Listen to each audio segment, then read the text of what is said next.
नमस्कार, मैं सचिन कुमार। आप देख रहे हैं खबर फास्ट डिजिटल। बिहार में विधानसभा चुनाव का रण सज चुका है और इसी बीच प्रधानमंत्री नरेंद्र मोदी का बिहार दौरा सुर्खियों में है। 29 और 30 मई को पीएम मोदी पटना और रोहतास के विक्रमगंज में कई बड़े कार्यक्रम में शामिल हुए। लेकिन इस दौरे के पीछे की रणनीति क्या है? आखिर क्यों 55 सीटें बीजेपी के लिए इतनी अहम हैं? जहां बीजेपी के लिए लोकसभा चुनाव में उसे सिर्फ 10 सीटों पर जीत मिली। आइए इस सियासी समीकरण को समझते हैं। प्रधानमंत्री नरेंद्र मोदी का बिहार दौरा सिर्फ विकास परियोजनाओं का उद्घाटन या रोड शो तक सीमित नहीं है। यह दौरा 2025 के बिहार विधानसभा चुनाव के लिए एक रणनीतिक कदम है। 29 मई को पीएम मोदी ने पटना में नए एयरपोर्ट टर्मिनल का उद्घाटन किया और बिहटा में नए एयरपोर्ट की आधारशिला रखी।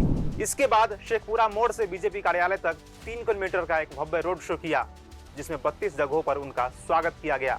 30 मई को रोहतास के विक्रमगंज में उन्होंने 50,000 करोड़ रुपए की परियोजनाओं की सौगात दी, जिसमें नवीनगर पावर प्लांट और पटना सासाराम एक्सप्रेसवे शामिल है।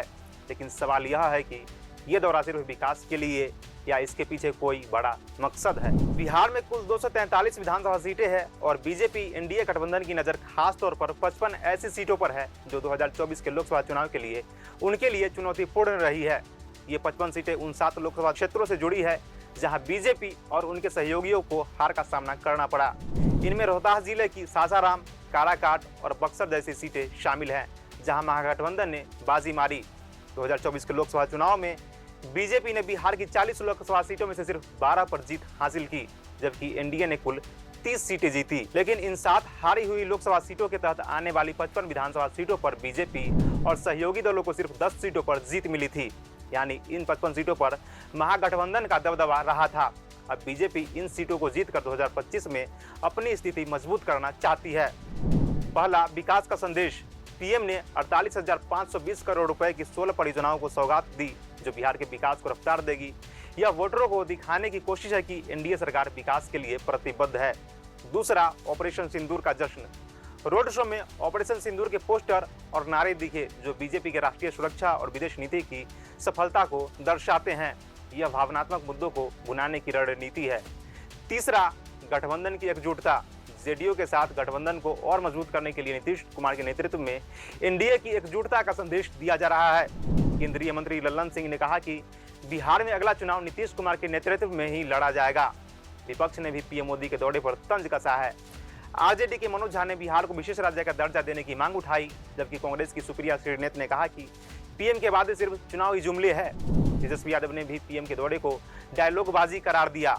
विपक्ष का कहना है कि बीजेपी इन 55 सीटों पर अपनी हार को जीत में बदलने की कोशिश कर रही है, लेकिन बिहार की जनता अब उनके वादों से उब चुकी है, खासकर रोहतास जैसे क्षेत्रों में जहां महागठबंधन का मजबूत पलड़ा है। तो क्या पीएम मोदी का यह दौरा बीजेपी को इन 55 सीटों पर मजबूती दे पाएगा? 2025 का विधानसभा चुनाव बीजेपी और एनडीए के लिए एक बड़ा इम्तिहान है। 2005 से लेकर 2020 तक के चुनाव इम्तिहान को देखें तो नीतीश कुमार और बीजेपी का गठबंधन कई बार सत्ता में रहा, लेकिन 2024 के लोकसभा चुनाव के नतीजों ने दिखाया कि महागठबंधन अभी भी बिहार में मजबूत है। बीजेपी की रणनीति है कि पीएम मोदी की लोकप्रियता, विकास परियोजनाएं और नीतीश कुमार के पास गठबंधन की ताकत, ये सब इन 55 सीटों पर अपनी पकड़ को मजबूत करे। लेकिन विपक्ष भी अपनी जमीन बचाने के लिए कोई कसर नहीं छोड़ रहा है। प्रधानमंत्री नरेंद्र मोदी का बिहार दौरा सिर्फ एक रोड शो या उद्घाटन समारोह नहीं, बल्कि 2025 के विधानसभा चुनाव की जमीन तैयार करने की कोशिश है। 55 सीटों पर यह समीकरण बीजेपी के लिए कितना फायदेमंद होगा, यह तो वक्त बताएगा।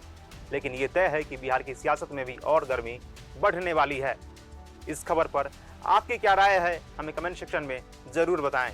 वीडियो देखने के लिए धन्यवाद।